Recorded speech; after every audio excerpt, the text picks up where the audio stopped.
은퇴 후에도 매달 월급처럼 1,000만 원이 통장에 들어온다면 당신의 삶은 어떻게 바뀔까요? 혹시 꿈 같은 이야기라고 생각하셨나요?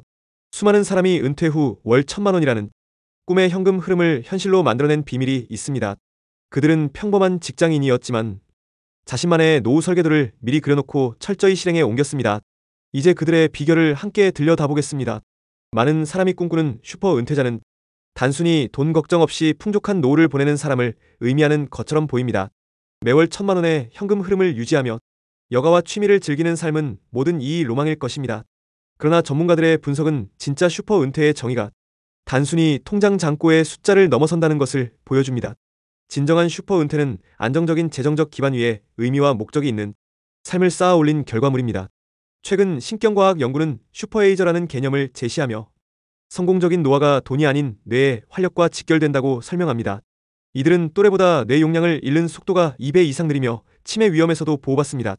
그 비결은 끊임없이 새로운 것을 배우고 정신적 도전을 즐기며 활발한 사회적 관계를 유지하는 데 있습니다. 즉, 은퇴 후에도 정신적 신체적 활동을 멈추지 않고 봉사활동이나 취미활동을 통해 새로운 사회적 연결망을 구축하는 것이 진정한 슈퍼의 조건인 것입니다. 실제로 재정적 독립을 조기에 달성하고 은퇴하는 파이어족 중 일부는 돈만으로는 해결되지 않는 공허함을 경험합니다. 유럽 도시를 몇 달씩 여행하며 자유를 만끽하던 한 파이어족 엘씨은 자신보다 나이 많은 이들과 어울리면서 아무 목적 없이 떠돌아다니는 삶의 현타를 느꼈다고 합니다.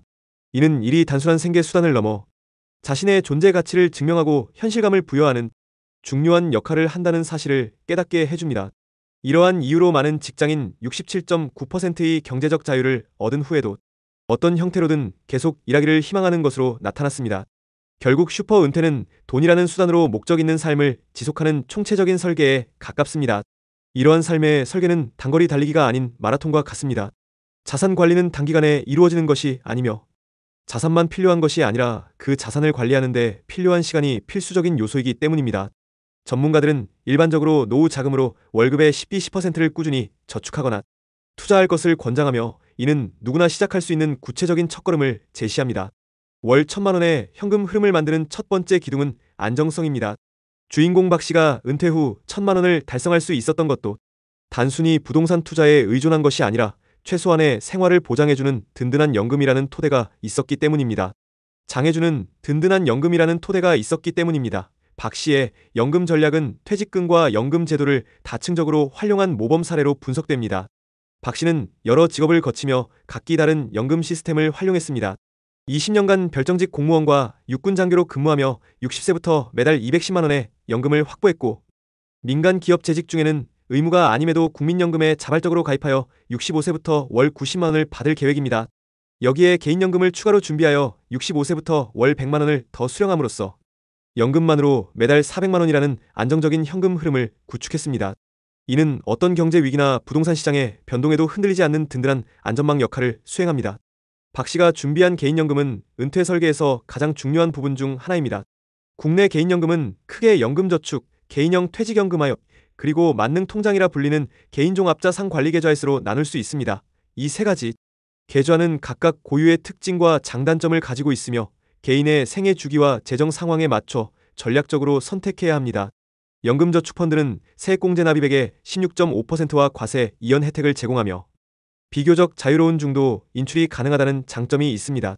다만 중도에 해지하거나 연금 외 형태로 인출할 경우 16.5%의 기타 소득세를 납부해야 하는 불이익이 발생합니다. 이는 목돈 마련과 노후 준비를 병행하며 투자 자산의 자유로운 운용을 원하는 젊은 세대에게 적합한 선택지입니다. 없는 퇴직금을 적립하는 전용 계좌로 소득이 있는 모든 근로자와 개인사업자가 가입할 수 있습니다. 연금저축과 합산하여 연간 최대 900만 원까지 세액공제 혜택을 받을 수 있어 절세 효과가 가장 큽니다.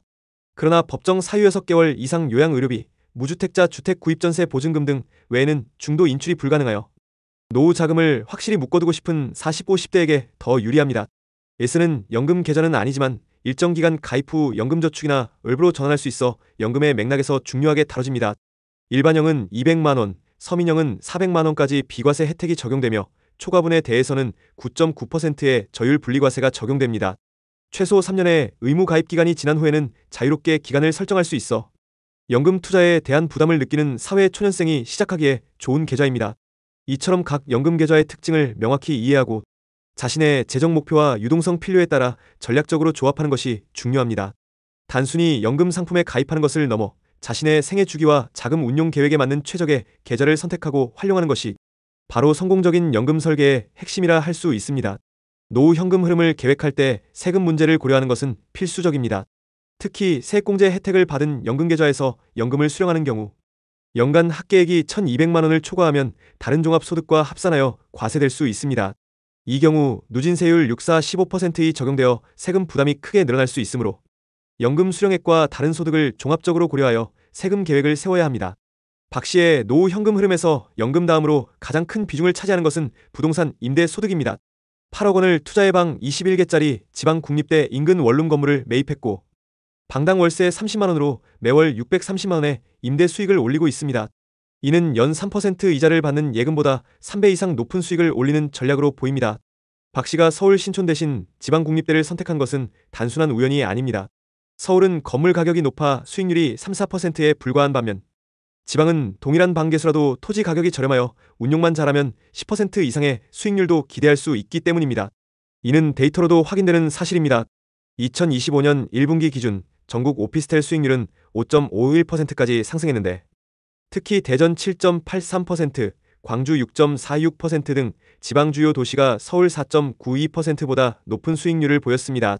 서울의 관악구 서울대 인근와 같은 일부 지역은 5.2%의 수익률과 2%의 낮은 공실률을 보이며 안정적인 선택지로 주목받지만 전반적으로 지방의 수익률이 더 높게 형성되고 있습니다.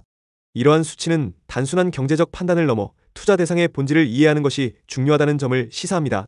임대 수익률은 연간 임대 수입하율 총 투자금 비율로 나눈 값, 즉 라이/B로 계산됩니다. 서울의 높은 매매가는 분모인 B를 크게 만들어 수익률을 낮추는 반면 지방은 B가 낮아 상대적으로 I이 높아지는 구조입니다. 박 씨의 성공은 단순히 입지 선택의 문제가 아니었습니다. 이는 임대업을 적극적인 사업이자 서비스업으로 접근한 결과입니다. 그는 부동산 중개 수수료를 줄이기 위해 세입자의 편의를 고려한 엣지를 만들었습니다. 직접 빈방에서 1박 2일간 생활하며 방의 온기와 소음을 확인하고 인근 건물에는 없는 의류 건조기와 정수기를 설치하여 입소문을 냈습니다. 이처럼 세입자에게 10만 원을 투자하면 100만 원의 중개 수수료를 아낄 수 있다는 그의 철학은 임대사업의 승패가 디테일에 달려있음을 보여줍니다. 다른 임대인들의 성공 사례 또한 이러한 접근 방식을 뒷받침합니다. 한 임대인은 적은 비용 45만 원으로 방을 화이트톤으로 리모델링하여 방의 첫인상을 개선했고 이는 입주 계약 성사율을 높이는 데 크게 기여했습니다. 또한 임대 관리를 단순한 집주인과 세입자의 관계가 아닌 민원에 신속하게 대응하고 정기적으로 시설을 점검하는 서비스로 인식하는 것이 공실을 막는 가장 좋은 예방책이라는 점이 강조됩니다. 최근에는 임대 관리 앱이나 시스템을 도입하여 민원 대응 및 시설 점검을 자동화함으로써 효율성을 극대화하는 추세입니다. 이는 부동산 투자가 단순히 건물을 보유하는 수동적 행위를 넘어 끊임없는 관리와 개선이 필요한 능동적인 사업 활동임을 명확히 보여줍니다. 박 씨의 사례는 성공적인 투자 모델을 제시하지만 수익형 부동산 투자가 항상 장밋빛은 아닙니다. 실제로는 과도한 대출, 공실 리스크, 그리고 건물 노후화로 인한 비용 증가와 같은 숨겨진 함정이 도사리고 있습니다. 과도한 레버리지에 덧한 부동산 투자자의 사례는 과도한 대출의 위험을 경고합니다. 그는 토지와 신축 자금의 80%를 대출로 충당했다가 급격한 금리 상승의 이자, 부담이 눈덩이처럼 불어나 투자까지 뛰는 상황에 처했습니다.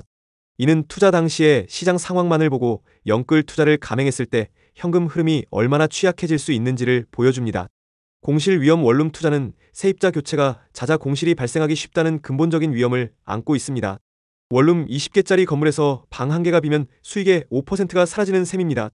공실 기간이 길어지면 월세 수입은 제로가 되지만 대출금 상환과 재산세 같은 지출은 계속되어 현금 흐름이 악화될 수 있습니다. 이는 투자자가 일정 기간 공실이 발생할 것을 전제로 충분한 예비 자금을 확보해 두어야 하는 이유입니다. 임대료 하락과 유지보수 비용 건물이 노후화되면 임대료는 하락하는 경향이 있으며 시간이 지날수록 외벽 보수, 설비 교체 등 유지보수 비용이 급격하게 증가합니다. 신축 당시에는 예상치 못했던 비용들이 발생하며 수익률을 크게 압박할 수 있습니다.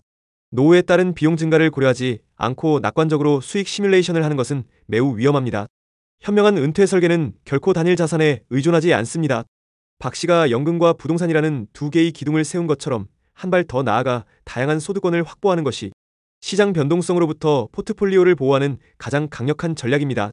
이는 단순히 재정적 위험을 줄이는 것을 넘어 삶의 목적을 확장하고 보다 풍요로운 노후를 가능하게 합니다. 수익형 부동산의 대안으로 배당주 투자를 고려할 수 있습니다. 배당주 투자는 주가 상승에 따른 자본 이득뿐만 아니라 기업이 이익의 일부를 현금으로 주주에게 지급하는 배당을 통해 꾸준한 현금 흐름을 창출합니다. 특히 배당 한글기역, 한글리, 한글지읒, 한글로, 한글, DIVIDNDLISTOCRATS, 한글리, 한글리은, 한글라, 배당, 한글키역, 한글리, 한글응, DIVIDNDKINGS, 한글기역, 한글과 같은 우량주는 각각 25년, 50년 이상 꾸준히 배당을 늘려온 기업들로 은퇴 후에도 안정적인 소득을 기대할 수 있는 매력적인 투자처입니다. 이처럼 부동산 임대소득과 무관한 배당소득원을 추가하면 한쪽 시장이 침체되어도 다른 쪽에서 현금 흐름을 보충하는 안티프라자일한 포트폴리오를 구축할 수 있습니다. 재정적 준비가 충분하더라도 은퇴 후에는 삶의 목적을 잃기 쉽습니다. 따라서 많은 슈퍼 은퇴자들은 자신의 경험과 지식을 활용해 새로운 커리어를 시작하며 재정적 비재정적 가치를 동시에 추구합니다. 한 기업인은 회사 퇴직 후 불편함에서 착안한 욕실 청소 제품을 직접 개발해 소규모 창업에 성공하며 새로운 삶의 활력을 찾았고, 다른 한 은퇴자는 경력 단절 이후 정부 지원 재취업 프로그램을 통해 제2의 직업을 얻어 삶의 새로운 의미를 발견했습니다. 이는 은퇴 후에도 경제활동을 지속하는 것이 단순히 돈을 버는 행위가 아니라 자신의 존재감을 확인하고 사회와 연결되는 중요한 수단이 될 수 있음을 보여줍니다. 겉으로 보이는 월 1,000만 원의 수입은 순수한 의미의 내 돈이 아닙니다. 이 중 상당 부분은 세금과 건강보험료로 지출될 수 있으며, 이를 제대로 이해하지 못하면 계획했던 현금 흐름에 치명적인 구멍이 생길 수 있습니다. 주택 임대 수입은 연 2천만 원을 기준으로 과세 방식이 달라집니다. 연간 수입이 2천만 원 이하일 경우 종합과세와 분리과세 중 자신에게 유리한 방식을 선택할 수 있습니다. 분리과세 세퍼레이트 탁세이션의 경우 임대 수입에 대해 14%의 단일세율이 적용됩니다. 특히 주택임대사업자로 등록하면 필요경비 인정 비율이 미등록 사업자의 50%에서 60%로 상향되고, 기본 공제금액도 200만 원에서 400만 원으로 2배 늘어납니다. 이 경우 연간 임대 수입이 1,000만 원 이하라면 실질적으로 세금을 내지 않을 수도 있습니다. 종합과세 컴프리헨시브 탁세이션은 다른 소득이자 배당 등과 합산하여 64-15%의 누진세율을 적용받습니다. 지출 경비가 많거나 다른 소득이 적어 종합소득공제를 많이 받을 수 있는 경우 유리할 수 있습니다. 임대소득으로 인한 세금 부담은 사업자 등록 여부에 따라 크게 달라집니다. 사업자 등록은 필요경비와 공제 혜택을 확대하여 세금 부담을 줄이는 가장 효과적인 방법입니다. 많은 은퇴자가 간과하는 것이 바로 건강보험료입니다. 퇴직 후 직장 가입 자격을 잃으면 지역 가입자로 전환되는데, 이때 소득에 따라 보험료가 책정됩니다. 여기서 중요한 것은 소득의 종류에 따라 반영 비율이 다르다는 점입니다. 연금소득과 근로소득은 50%만 반영되는 반면 임대소득과 같은 사업소득은 100%가 반영됩니다. 이는 부동산 임대수익이 많을수록 건강보험료 부담이 크게 증가할 수 있음을 의미합니다. 예를 들어 연금만으로 월 400만 원을 받는 은퇴자와 연금 400만 원에 부동산 임대소득 600만 원으로 월 1,000만 원을 받는 은퇴자는 총소득은 같지만 건강보험료는 후자가 훨씬 더 많이 부담하게 됩니다.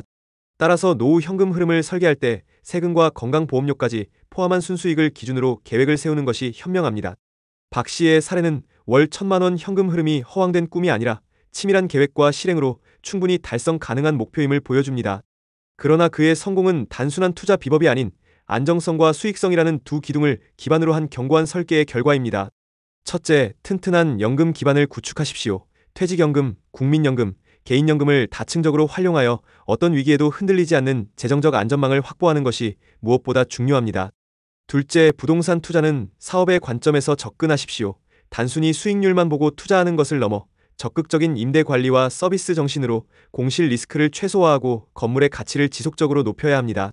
셋째, 소득권을 다각화하여 포트폴리오의 탄력성을 높이십시오. 부동산의 모든 것을 걸기보다는 배당주, 제2의 직업 등 다양한 현금 흐름을 창출하여 재정적 안정성을 극대화하는 것이 필요합니다. 넷째, 숨겨진 비용을 철저히 관리하십시오. 세금과 건강보험료가 은퇴 후 현금 흐름에 미치는 영향은 예상보다 훨씬 클 수 있습니다.